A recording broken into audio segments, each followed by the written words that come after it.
Hi, തിയേറ്ററുകളിൽ ഓടിക്കൊണ്ടിരിക്കുന്ന സൂര്യയുടെ കറുപ്പ്, അതുപോലെ ബേസിൽ ടോവിനോ വിനീത് ശ്രീനിവാസൻ ടീമിന്റെ അതിരടി, ഈ രണ്ട് സിനിമകളും തിയേറ്ററുകളിൽ വലിയ വിജയമാണ് നേടിക്കൊണ്ടിരിക്കുന്നത്. ആദ്യ 3 ദിവസം കൊണ്ട് 120 കോടിക്ക് മുകളിൽ കറുപ്പ് എന്ന സിനിമ കളക്ഷനായി നേടി എന്നുള്ളത് വലിയൊരു കാര്യമാണ്.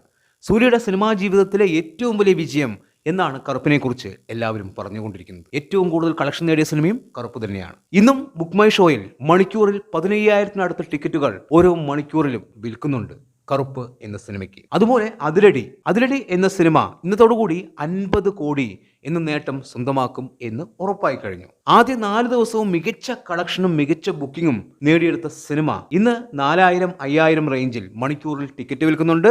തീർച്ചയായും നല്ലൊരു ബുക്കിംഗ് എന്ന് തന്നെ പറയാം. എന്തായാലും സിനിമ മികച്ച രീതിയിൽ മുന്നോട്ട് പോകുന്നുണ്ട്. 100 കോടി എത്തുമോ ഇല്ലയോ എന്ന് ചോദിച്ചു കഴിഞ്ഞാൽ എത്താനുള്ള സാധ്യത കുറവാണ്. അതിനുള്ള പ്രധാനപ്പെട്ട കാരണം ദൃശ്യം 3 ഈ ആഴ്ച റിലീസ് ചെയ്യുന്നതുകൊണ്ട് തന്നെ. എന്തായാലും സിനിമ വലിയ വിജയമാണ്. അതുപോലെ ദൃശ്യം 3 ഈ സിനിമയുടെ കളക്ഷൻ, അതായത് ബുക്കിംഗ് കളക്ഷൻ വളരെ വേഗത്തിലാണ് മുന്നോട്ട് പോയിക്കൊണ്ടിരിക്കുന്നത്. ഓരോ മണിക്കൂറിലും ഇപ്പോൾ ബുക്ക് മൈ ഷോയിൽ 2,500-ന് മുകളിലുള്ള ടിക്കറ്റുകളാണ് വിറ്റുകൊണ്ടിരിക്കുന്നത്.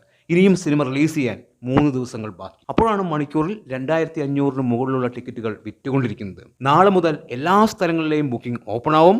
അതിനുശേഷം സിനിമയുടെ കളക്ഷൻ വേറെ ലെവലാവും എന്നുള്ളത് പറയാതെ തന്നെ എല്ലാവർക്കും അറിയാം. ഇന്നലെ വരെ 15 കോടി 50 ലക്ഷത്തിന് മുകളിലാണ് ഫസ്റ്റ് ഡേ കളക്ഷൻ എങ്കിൽ ഇപ്പോഴത് 17 കോടിയും കടന്ന് മുന്നോട്ട് പോയിരിക്കുന്നു എന്നുള്ളതാണ്. വീക്കെൻഡ് കളക്ഷനായിട്ട് 24 കോടിയിൽ എത്തിയിരിക്കുന്നു എന്നുള്ളതും എടുത്തു പറയുന്നു.